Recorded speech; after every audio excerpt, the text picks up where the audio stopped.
নমস্কার, শুভ সকাল বন্ধুরা। কেমন আছেন আপনারা সবাই? নতুন একটি ভিডিওতে আপনাদের সকলকে জানাই অনেক স্বাগতম। আজকের রেসিপি চিকেন। তো আমি কিভাবে বাটা মশলায় চিকেন বানাই সেটাই আপনাদের সাথে আজকে শেয়ার করব। তার জন্য পুরো ভিডিওটা আপনারা দেখবেন।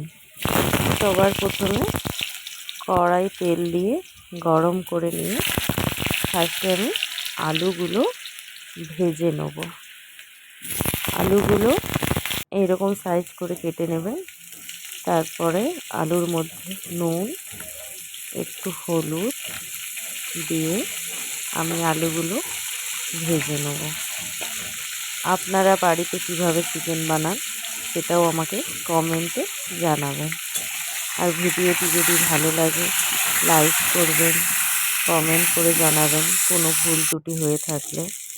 দেখতে পাচ্ছেন আলুগুলো লাল লাল করে আমি ভেজে নিয়েছি। ভেজে নেওয়ার পর আলুগুলো আমি তুলে নেব। আলুগুলো ভেজে এইভাবে তুলে নেবেন। তুলে নেওয়ার পর চিকেন রান্না করার জন্য আরও কিছুটা কড়াই আমি তেল দিয়ে নেব। তেলটা গরম হতে থাক। এখানে আমি চিকেনটা ধুয়ে নিয়েছি। তিনটে মাঝারি সাইজের পেঁয়াজ কুচিয়ে নিয়েছি।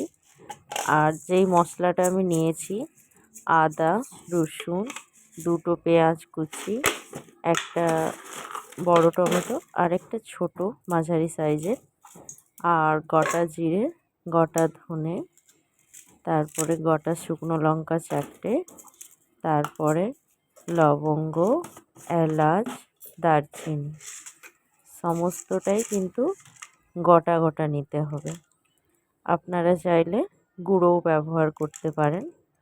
আমি গোটাই নিয়েছি। এর গোটা মশলা রান্না করে দেখবেন টেস্টটা একদম অন্যরকম আসবে। আপনারা চাইলে আলাদাভাবে বেটে নিতে পারেন। আমি সব কিছু একসাথে বেটে নেব। তারপর দুটো তেজপাতা, একটা শুকনো লঙ্কা, অল্প একটু চিনি তেলের মধ্যে দিয়ে দেবো। চিনিটা যতক্ষণ না গুলে একটু খুন্তিটা দিয়ে নাড়িয়ে নেবেন, তাহলে দেখবেন চিনিটা গলে গিয়ে উপরে ভেসে উঠেছে।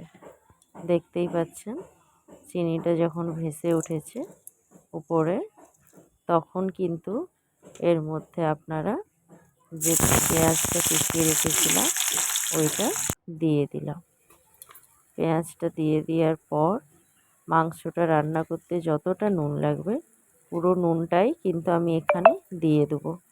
ফার্স্টে নুনটা দেওয়ার কারণ পেঁয়াজটা তাড়াতাড়ি গলে যাবে আর ভাজাও হয়ে যাবে।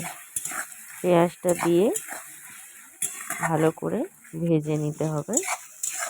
বেশি না, অর্ধেকের একটু বেশি ভেজে নিলেই হবে। দেখছেন ভালো করে আমি পেঁয়াজটা ভেজে নিচ্ছি।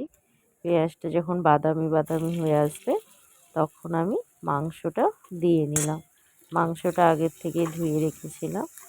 মাংসটা পেঁয়াজের উপরে দিয়ে দিলাম। আপনারা চাইলে পেঁয়াজের উপরে আগে মশলাটা কষে নিতে পারবেন, তারপর মাংসটা দেবেন। কিন্তু আমি কি করি, যখন হাতে টাইম কম থাকে পেঁয়াজের সাথে মাংসটাকে দিয়ে আমি বেশি না 5 থেকে 7 মিনিট মাংসটাকে ভেজে নিই। এইভাবে বানিয়ে খেয়ে দেখবেন দারুণ টেস্ট হয়। চিকেনটা খেতে খুব সুন্দর লাগে। ভালো করে ভেজে নিতে হবে পেঁয়াজের সাথে চিকেনটাকে। দেখতেই পাচ্ছেন বেশিক্ষণ লাগবে না, 5 থেকে 7 মিনিট আপনি ভাজবেন আস্তে আস্তে। তারপরে এখানে আমি হলুদ দিয়ে নেব। হলুদটা দিয়েও 1 থেকে 2 মিনিট ভালো করে ভেজে নেব। আপনারা যদি গ্যাসে বানান মিডিয়াম ফ্লেমে রাখবেন। তারপর যেই মশলাটা বানিয়ে রেখেছিলাম সেই মশলার পেস্টটা আমি দিয়ে দিলাম। মশলার পেস্টটা দিয়ে কিন্তু মাংসটা আমার ভালো করে কষতে হবে অনেকক্ষণ পর্যন্ত, প্রায় 15 থেকে 20 মিনিট কষবেন। কেন, যেহেতু আমি পেঁয়াজ বাটা দিয়েছি, পেঁয়াজ আর টমেটো বাটা দিলে একটু টাইম লাগে মাংসটা কষতে। ঠিক আছে, আপনারা একটা হাতে টাইম নিয়ে ভালো করে কষবেন মাংসটা। আমি এইভাবে কষে নিয়েছি, দেখতেই পাচ্ছেন ধীরে ধীরে আমার কালারটা চেঞ্জ হচ্ছে, মশলার আরও কালার চেঞ্জ হবে। এইভাবে আমি ভালো করে মশলাটা কষিয়ে নেব।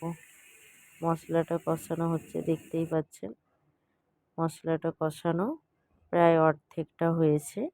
এই মুহূর্তে আমি কি করব, এখানে ভেজে রাখা যে আলুগুলো আছে এই আলুগুলো এই টাইমে অ্যাড করে নিতে হবে। আমার কিন্তু এখনও মশলাটা কষা হয়নি, কিছুটা বাকি আছে কষতে। এইবারে আমি আলুগুলো সাথে দিয়ে কষে নেব ভালো করে। দেখতেই পাচ্ছেন আলুগুলো দিয়ে দিলাম।